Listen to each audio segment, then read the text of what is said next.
अस्सलाम वालेकुम। एक बार फिर आपके लिए लेकर हाज़िर हुई हूँ 4 मज़ेदार और बहुत आसान तरीन रेसिपीज़ बकरीद के लिए। सबसे पहले हम आज बनाना सिखा रहे हैं आपको शामी कबाब बहुत ही आसान तरीके से। शामी कबाब बनाने के लिए सबसे पहले मैंने लिया है 1 पाव दाल और 1 किलो गोश्त। ये जो गोश्त मैंने लिया है ये बिल्कुल रूखा गोश्त लिया है, बग़ैर चिकनाई और बग़ैर हड्डी के। साफ़ सुथरा गोश्त था। इसको धोकर थोड़ी देर छन्नी में डाल दिया और इस तरह से रख दिया। तकरीबन आधी लहसुन की पोथी ली है, उसके सारे जवे छील लिए थे। एक दरमियाने साइज़ की प्याज, कुछ मसाले लिए हैं जिसमें 2 टेबलस्पून मैंने लिया है सफ़ेद ज़ीरा, 2 टेबलस्पून कुटी हुई लाल मिर्च, नमक हस्बे ज़ायका, दालचीनी के चंद टुकड़े, थोड़ी सी लौंग और थोड़ी सी काली मिर्च और हरा मसाला लिया है। अब हम इसकी तैयारी शुरू करते हैं। चने की दाल जो 1 पाव थी मैंने पहले से भिगो कर रख दी थी। चने की दाल, गोश्त, लहसुन और प्याज और सारे मसाले इसमें डालकर और 6 गिलास पानी डालकर इसमें मैंने पकने के लिए रख दिया था। आप अपने गोश्त के हिसाब से पानी डाल सकते हैं। और ये देखिए मसाला इस तरह से रेडी हो गया था। जब इसका पानी थोड़ा सा बचा तो उसको खुश्क कर लिया था। इस तरह से आपकी दाल जो है अलग अलग खिली खिली होनी चाहिए और गोश्त भी जो है वो हमारा बिल्कुल गल गया है। अब आप सिल पे पीसना चाहें तो सिल पे पीस लें। मैं यहाँ पर चॉपर का इस्तेमाल कर रही हूँ। चॉपर में डालकर मैंने तमाम का तमाम मसाला बिल्कुल बारीक करके रख लिया था और इसको तशले में निकाल लिया था। अब हमें यहाँ पर चाहिए होंगे 2 अदद अंडे जो कि बाइंडिंग का काम करेंगे, बाइंडिंग एजेंट का काम करेंगे। प्याज हमने लिए 2 बड़े साइज़ के, इसको बारीक बारीक कतर लिया है। हरा मसाला लिया है जिसमें हरा धनिया, पुदीना, हरी मिर्चें और बारीक कटी हुई अदरक है हमारे पास। ये सारी की सारी चीज़ें हम इसमें शामिल कर लेंगे। इस स्टेज पे आप नमक और मिर्च टेस्ट कर लीजिएगा। अगर आपको ज़्यादा लग रहा हो तो आप इसमें थोड़ा सा दाल और ऐड कर दीजिएगा और अगर कम लग रहा हो तो और मज़ीद शामिल कर दीजिएगा। उसके बाद इसको अच्छे से हम मिक्स कर लेंगे। बहुत अच्छी तरीके से तमाम मसालों को आपस में मिक्स करना है और जब ये मसाला ऐसे रेडी हो जाए तो इसकी टिक्कियाँ बना लेनी है। बहुत आसानी से देखें ये टिक्कियाँ इस तरह से बन जाती हैं। और जो मेरी बच्चियाँ पहली बार शामी कबाब बनाना चाह रही हैं उनके लिए मैं एक बहुत ही आसान तरीका आज की वीडियो में बताती हूँ, वो आपके बहुत काम आएगा। देखें इस तरह से मैंने एक ढक्कन ले लिया, उस पर एक प्लास्टिक की शीट बिछा दी और सारा का सारा मसाला इस पर फिल कर लिया और ये देखें खुद ब खुद शामी कबाब की शेप आ गई। आप चाहें तो पहली बार बना रहे हैं तो इस तरह से एक शेप के बहुत सारे शामी कबाब बना सकते हैं। आप इसको इस तरह से फ्रीज़ भी कर सकते हैं। देखिए मैं तरीका बता दूं, मैंने एक पहले लेयर कबाबों की लगाई, उसके बाद मैंने प्लास्टिक शीट रखी और फिर मैंने दूसरे कबाबों की लेयर। इस तरह आप बहुत सारे शामी कबाब एक वक्त में रख कर जो है वो फ्रीज़ कर सकते हैं। और उसके बाद मैंने एक फ्राइंग पैन में ऑयल लिया और उसके बाद हम इन कबाबों को शैलो फ्राई करेंगे। डीप फ्राई नहीं होते हैं ये कबाब, शैलो फ्राई होते हैं और हल्की आंच पे आप इसको जब तक कि अच्छा सा कलर नहीं आ जाता आप इसको इस तरह से उलट पुलट करके फ्राई कर लेंगे और उसके बाद किसी भी केचप या चटनी के साथ सर्व करेंगे। अच्छा मैं तरीका बता दूं कि फ़्रीज़ किए हुए शामी कबाब कैसे आप फ्राई कर सकते हैं। तो मैंने फ्रीज़र से निकाल के डायरेक्ट ऑयल थोड़ा सा गर्म करके उसमें डाल दिया था। आपको उसको रूम टेम्परेचर पर रखने की बिल्कुल भी ज़रूरत नहीं है। आप ऐसे फ्राई करेंगी तो ये कबाब ना टूटेंगे ना बिखरेंगे और बिल्कुल ऐसा लगेगा कि जैसे आपने अभी अभी बनाए हैं। और उसके बाद आप सर्व कर लीजिएगा। बहुत ही आसानी से शामी कबाब बनकर रेडी हो जाते हैं। दूसरी हमारी रेसिपी है मटन पाए की। आपको पता है बकरीद में अक्सर घरों में जब बकरे का गोश्त होता है तो लोग बहुत शौक़ से पाए खाना पसंद करते हैं। तो मैं आपको बताती हूँ कि ये पाए बहुत आसानी के साथ कैसे तैयार किए जा सकते हैं। यहाँ पर मैंने 6 पाए ले लिए हैं। इनको मैंने अच्छे से साफ़ कर लिया था। साफ़ करने का तरीका ये कि पहले इसको थोड़े से चूल्हे के ऊपर जला लिया था ताकि जो बाल वगैरह थे वो जल जाएँ। उसके बाद थोड़ा सा आटा लगा के इस तरह सर्कुलर मोशन में मैंने आटे को रब किया था और ये बहुत अच्छे से साफ़ हो गए थे। यहाँ पर मैंने 2 दरमियाने साइज़ की प्याज ले ली है, थोड़ा सा ले लिया है अदरक और थोड़ा सा लहसुन। इन सबको ब्लेंडर में डाल के हम बारीक पीस लेंगे। कुछ गरम मसाले लिए हैं जिनमें छोटी इलायची है, बड़ी इलायची है, लौंग है, दालचीनी है, काली मिर्च है, सफ़ेद ज़ीरा है, जायफल और थोड़ी सी जावित्री है। ये सारे मसाले हम बिल्कुल बारीक हावन दस्ते में पीस लेंगे, उसके बाद शामिल करेंगे। ये देखें पाए के मैंने छोटे छोटे टुकड़े कर लिए थे और ये मसाला मैंने ब्लेंडर में पीस लिया था। मैं कबाब हांडी में बना रही हूँ, आप चाहें तो कुकर में या पतीली में किसी भी चीज़ में बना सकते हैं। हाफ़ कप हमने ऑयल ले लिया है। उसके बाद जब ऑयल थोड़ा सा गर्म हो जाएगा तो तेज़पात के 2 अदद पत्ते मैंने शामिल कर दिए थे। इसकी खुशबू बहुत ही अच्छी आती है। उसके बाद जो पिसा हुआ मसाला था प्याज, अदरक और लहसुन का, उसको हम अच्छे से इसमें भून लेंगे। थोड़ा सा जब थोड़ी सी भुनाई हो जाएगी और कलर चेंज हो जाएगा तब हम इसमें नमक, हाफ़ टी स्पून जो है वो हल्दी, 1 टीस्पून पिसी हुई लाल मिर्च, 1 टीस्पून पिसा हुआ भुना हुआ और पिसा हुआ धनिया शामिल करके इसको थोड़ा सा मिक्स करेंगे और अच्छे से इसको भूनेंगे यहाँ तक कि तेल ऊपर आ जाए। उसके बाद मैंने 1 टीस्पून गरम मसाला शामिल किया था पिसा हुआ और वो जो मैंने छोटी इलायची, बड़ी इलायची और वो वाला मसाला जो मैंने आपको अभी प्लेट में दिखाया था, वो मैंने हवन दस्ते में कूट लिया था, वो भी मैंने इसमें शामिल कर दिया है। अब जब हमारा मसाला बहुत अच्छी तरीके से भुन जाएगा और ऑयल ऊपर आ जाएगा, तब हम इस स्टेज पर इसमें ये सारे के सारे पाए शामिल करेंगे और 4 से 5 मिनट इनको भूनेंगे, ताकि जो पाई की स्मेल वगैरह होती है वो सारी की सारी रिमूव हो जाए। अच्छी तरह से 4 से 5 मिनट भूनने के बाद हम इसको पानी डाल देंगे। तकरीबन 5 से 6 गिलास इसमें पानी डालिएगा, क्योंकि जो पाए हैं वो थोड़ा सा पानी ज़्यादा लेते हैं गलने के लिए। तो बस देखिए, भूनेंगे जितना भी आपको लगे कि इसमें से स्मेल अच्छी सी आने लगी है। इसके बाद आप इसमें 4 से 5 गिलास अपनी मर्ज़ी के हिसाब से आप पानी डाल दीजिएगा और कवर करके तकरीबन 45 से 50 मिनट के लिए लो टू मीडियम फ्लेम पर रख दीजिएगा। और ये देखिए माशाल्लाह से कितने शानदार पाए हमारे जो हैं वो रेडी हो गए हैं और मज़ीद हमें इसमें पानी डालने की ज़रूरत नहीं पड़ी। इसी में ही पाए जो थे वो गल भी गए थे और हमारा शोरबा भी रेडी हो गया था। बस अब आप इसको सर्व करें गार्निशिंग के साथ, बहुत मज़े के बनते हैं।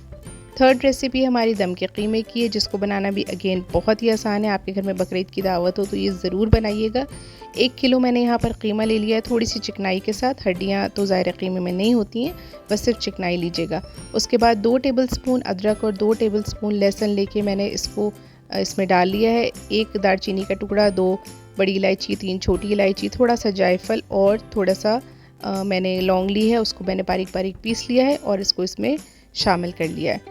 इसके बाद हमें चाहिए होगा 2 टेबलस्पून भुना हुआ और पिसा हुआ ज़ीरा।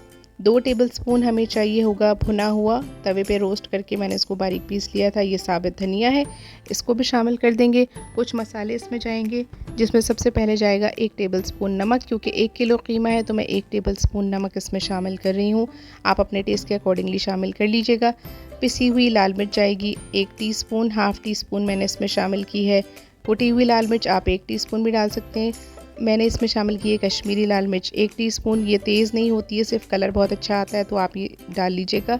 पिसी हुई हल्दी मैंने इसमें इस्तेमाल की है और इसको मैंने टेंडराइज़ करने के लिए, यानी कि इसको गलाने के लिए, मैंने यहाँ पर जो शान का टेंडराइज़र पाउडर आता है वो इस्तेमाल किया है। अगर ये ना हो तो आप इसकी जगह 2 टेबलस्पून पपीता भी शामिल कर सकते हैं। जो कच्चा पपीता होता है उसको पीस कर शामिल कर लीजिएगा। तकरीबन 1 दरमियाने साइज़ की प्याज ली थी ब्राउन करके, वो शामिल कर ली है और आधा कप दही। इन सारी चीज़ों को बहुत अच्छे से कीमे में मिक्स करेंगे। हाथों की मदद से कर लीजिएगा, अगर मिर्चें लगने का ख़तरा हो तो ग्लव्स पहन लीजिएगा। बहुत अच्छे से ये सारी चीज़ें आपको मिक्स करके तकरीबन 4 से 5 घंटे रखना है और फिर इसको कुक करना है, तो फिर बहुत ही अच्छा जायका आता है और इसका टेक्सचर भी बहुत अच्छा आता है। ये देखें, कीमा जो है वो हमारा बहुत अच्छा सा मैरिनेट हो चुका है। आप 1 दिन पहले भी मैरिनेट कर सकते हैं। उसके बाद जिस ऑयल में मैंने प्याज फ्राई की थी वही मैंने ऑयल ले लिया था और उसमें इस कीमे को डालकर हमें 3 से 4 मिनट भूनना है। बहुत अच्छे तरीके से इसको भूनना है और जब ये भुन जाएगा तो इसको कवर करके ऐसे ही रख देंगे हम, बिल्कुल जो दम वाली आंच होती है उस पर, तकरीबन 4 से 5 मिनट के लिए, क्योंकि इसमें टेंडराइज़र डला हुआ है तो ये बहुत आसानी के साथ गल जाएगा। और ये देखिए माशाल्लाह से बहुत ही ज़्यादा जल्दी ये कुक हो गया और बहुत ही इसका टेक्सचर जो है ना वो वेलवेटी और बहुत सॉफ्ट सा आ रहा है। आपको नज़र आ रहा होगा वीडियो में कि ये बहुत अच्छे से गल चुका है। अब इसको हमें उस वक्त तक भूनना है जब तक कि इसका सारा का सारा ऑयल जो है वो ऊपर नहीं आ जाता। इसका ऑयल एक दफ़ा ऊपर आ जाएगा तो समझ लीजिए कि ये सर्व होने के लिए रेडी है। अगर आपको लगे कि थोड़ा सा टाइम ज़्यादा ले रहा है या आपको कोई और काम करना है तो आप दम वाली आंच करके थोड़ी देर इसको कवर करके भी रख सकते हैं। और ये देखिए माशाल्लाह से बहुत अच्छा सा ऑयल जो है वो ऊपर आ गया है, लेकिन मैं चाहती हूँ कि और अच्छा सा ऊपर ऑयल आ जाए, तो मैंने थोड़ी देर के लिए कवर कर दिया था और चूल्हे को बंद कर दिया था। अब देखें, चूल्हा जो था हमने बंद था क्योंकि, तो इसकी सारी स्टीम निकल गई है। और इसकी जब स्टीम निकल जाए तो इस तरह से कटोरी में, मैंने एलुमिनियम फॉइल की कटोरी ले ली और मैंने कोयले के छोटे से पीस को दहका लिया था चूल्हे पे रख के बहुत अच्छी तरह। उसमें 2-3 ड्रॉप्स मैं ऑयल के डाल रही हूँ और फिर मैं इसको कवर कर दूँगी, ताकि ये जो हमारा कोयला है इसकी जो स्मेल है ये सारे कीमे में बहुत अच्छी तरीके से आ जाए और इस पर बहुत अच्छा सा दम लग जाए। और इसी तरह से हमारा बहुत आसानी के साथ दम का कीमा जो है वो बनकर तैयार हो चुका है। आपकी बकरीद की दावतों की शान होगी कि ये कीमा इंशाल्लाह ताला जब आप बनाएंगे तो बहुत ही ज़्यादा तारीफ़ आपकी होगी और वो खाने में तो बहुत ही मज़ेदार लगता है। और आप इसको नान के साथ, रोटी या पराठों के साथ सर्व कर सकते हैं। अब चलते हैं अपनी चौथी रेसिपी की तरफ, जो कि है मटन कुन्ना की रेसिपी। कुन्ना बहुत शौक़ से खाया जाता है और बहुत ही आसान है इसको बनाना। आपके घर में कोई दावत हो और आपको 4 से 5 डिशेस बनानी हो तो आप कुन्ने के मसाले को रखकर और जलाब चूल्हे पे रख के भूल जाइए, ख़ुद ब खुद ये बनकर रेडी हो जाएगा और आपकी एक बहुत ही मज़ेदार सी डिश बहुत आसानी के साथ रेडी हो जाएगी। अच्छा, यहाँ मैंने ले ली है एक हांडी। अगेन मैं कुन्ना जो है वो हांडी में ही बनाती हूँ, उसका फ्लेवर बहुत अच्छा आता है। 1 कप मैंने ऑयल ले लिया है, आप इसकी जगह घी भी ले सकते हैं। एक बड़े साइज़ की प्याज ले ली है, उसको बारीक बारीक इस तरह से काट लिया था। 3 से 4 मैंने ले ली हैं छोटी इलायची, वो शामिल कर दिए। 3 से 4 छोटे छोटे टुकड़े मैंने ले लिए हैं दालचीनी के, वो भी साथ ही डाल दिए हैं। हाफ़ टी स्पून मैंने ले ली है साबित काली मिर्च, हाफ़ टी स्पून मैंने ले ली है लौंगे, वो भी शामिल कर दिए हैं। 2 ले ली है मैंने बड़ी इलायची और 1 मैंने लिया है जायफल का टुकड़ा, जिसको मैं अभी नहीं डाल रही हूँ, बाद में डालूँगी।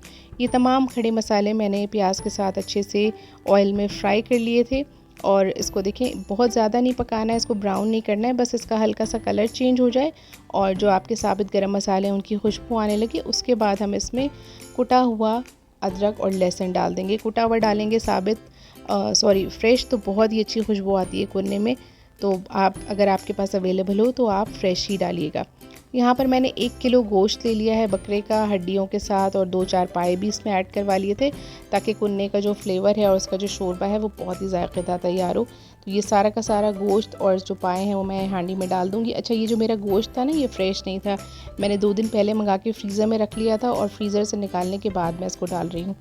और यहाँ पर जो मैंने जायफल का टुकड़ा छोटा सा लिया था, उसको भी मैंने बारीक डाल के पीस के और वो भी शामिल कर दिया। इससे खुशबू बहुत ही अच्छी आती है। 1 टेबलस्पून भर के मैंने लिया है सफ़ेद ज़ीरा, वो शामिल कर लिया है। 1 टेबलस्पून मैंने ली है पिसी हुई लाल मिर्च। 1 टेबलस्पून मैंने शामिल किया है नमक। हाफ़ टी स्पून मैंने शामिल की है पिसी हुई हल्दी। ये सारे के सारे मसाले इसमें जाएंगे और अब इसमें जाएगा जनाब पानी, तकरीबन 5 से 6 गिलास। और उसके बाद पानी को डालने के बाद इसको कवर करके लो टू मीडियम फ्लेम पे हम कुक होने के लिए रख देंगे, यहाँ तक कि हमारा गोश्त और पाए सब चीज़ें जो हैं वो गल नहीं जाती। बिल्कुल आप इसको लो टू मीडियम फ्लेम पे पकाएंगे और ये देखिए माशाल्लाह से बहुत ही लाजवाब खुशबू आ रही है। कलर भी आपके सामने है और आप देख रहे हैं कि ये हमारा गोश्त और पाए गल चुके हैं, उसके बावजूद भी पानी मौजूद है। तो आपको मज़ीद कुछ पानी ऐड करने की ऊपर से ज़रूरत नहीं है, इसी में ही आपका शोरबा भी रेडी हो जाएगा, जो कि बहुत ही ज़्यादा लजीज और ज़ायक़ेदार होगा। ये देखिए, बस इसी तरह से आपको बना लेना है। इसका ऑयल भी अच्छे से ऊपर आ चुका है। अब मैंने यहाँ पर 2 से 3 टेबलस्पून चक्की का आटा ले लिया है और उसको मैं थोड़े से पानी में घोल लूँगी। आपको इस तरीके से घोलना है कि इसमें कोई भी गुठलियाँ वगैरह ना रहें, वरना जो ये गुठलियाँ हैं ये आपके कुन्ने में भी महसूस होंगी। बिल्कुल आपको स्मूथ इसका पेस्ट बना लेना है। उसके बाद गरम गरम में आप इसको शामिल करेंगे, जैसे हम निहारी में शामिल करते हैं, बिल्कुल उसी तरह से चम्मच चलाते हुए आपको उसको शामिल करना है। उसके बाद हमने यहाँ पर हाफ़ टेबल स्पून गरम मसाला पिसा हुआ लिया था, वो ऊपर से छिड़क दिया है। इससे भी अरोमा बहुत अच्छा आता है खाने का। और उसके बाद थोड़ा सा मुझे नमक मैंने टेस्ट किया था कम लगा था, तो थोड़ा सा नमक भी ऐड कर दिया है। उसके बाद इसको कवर करके हम 5 से 6 मिनट तक के लिए लो टू मीडियम फ्लेम पे कुक करेंगे, ताकि जो आटा वगैरह है वो बहुत अच्छे से पक जाए और हमारे जो शोरबे का टेक्सचर है वो बहुत अच्छा हो जाए। और ये देखिए माशाल्लाह से बहुत ही ज़बरदस्त हमारा मटन कुन्ना बनकर रेडी हो चुका है। बहुत आसान डिश है, लेकिन दावतों की शान समझी जाती है और बहुत ही शौक़ से खाई जाती है। आप इनको गरम गरम तंदूरी रोटी के साथ या नान के साथ सर्व कीजिएगा। नाश्ते में भी बहुत सारे लोगों के यहाँ कुन्ना बनाया जाता है, रात से बनाकर उसको रख लेते हैं और फिर नाश्ते में सर्व करते हैं। देखें, गोश्त भी बिल्कुल गल चुका है। और अगर मेरी रेसिपीज़ अच्छी लग रही हो तो फैमिली और फ्रेंड्स के साथ शेयर कीजिएगा। अपना बहुत ख्याल रखिएगा, मुझे दुआ में याद रखिएगा। अल्लाह हाफ़िज़।